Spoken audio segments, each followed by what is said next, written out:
I thought I had the perfect family. A loving wife, 3 amazing kids, and a home filled with laughter.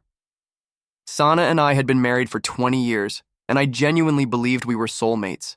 I worked hard as an engineer, often pulling long hours, so Sana could focus on raising the kids and managing the household. I trusted her blindly. I trusted them blindly. But trust can destroy you when given to the wrong people. It all started when I overheard a hushed conversation between my eldest son, Ayan, and my daughter, Hiba. I was coming home from work late one night when I heard them whispering in the kitchen. "Just don't tell Dad," Ayan said, his voice shaky. "If he finds out, everything will fall apart." I froze. What could they possibly be hiding from me? I confronted them immediately, but they brushed it off, saying they were talking about my upcoming birthday. Something about their tone didn't sit right. From that day forward, I started paying closer attention. Then, 2 weeks later, while cleaning out the garage, I found an old phone hidden in a shoebox behind Sana's gardening tools. It wasn't hers, at least not the one I knew. She used. I charged it and unlocked it easily because she used the kids' birthdays as her passwords. My hands shook as I opened the gallery. Dozens of photos of Sana with a man I'd never seen before. Selfies, beach pictures, hotel rooms. Then, the messages. Hundreds of them. This man, Farhan, wasn't new. The messages dated back 15 years. My entire marriage, my entire life, was a lie.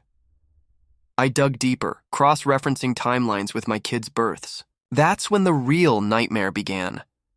Based on her messages with Farhan, it became painfully clear that Sana had been with him around the times she conceived our children.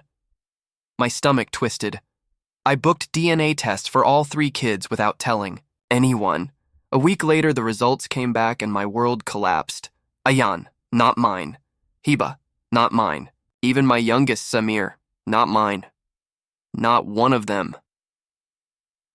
I sat there in silence, gripping the papers, feeling like the air had been sucked out of my lungs. I was living in a house full of strangers. But as shattered as I was, I decided to keep quiet until I had a plan. For 2 months, I acted like nothing was wrong. I kissed Sana goodbye before work. I helped the kids with homework. I cooked dinners. But inside, I was burning. Every time I looked at them, all I saw were lies stacked on lies. Then one night, I confronted Sana when the kids were out. "I know everything," I said, placing the DNA results on the table. Her face went pale instantly. "Hamza, please, it's not what you think. Not what I think." I laughed bitterly. 3 kids, Sana. 3. None of them are mine. You've been lying to me for 20 years. She broke down, sobbing uncontrollably, begging for forgiveness, saying it was a mistake that happened once. But the messages proved otherwise. This wasn't a mistake. It was a second life she'd been living behind my back. And what shattered me more? The kids knew.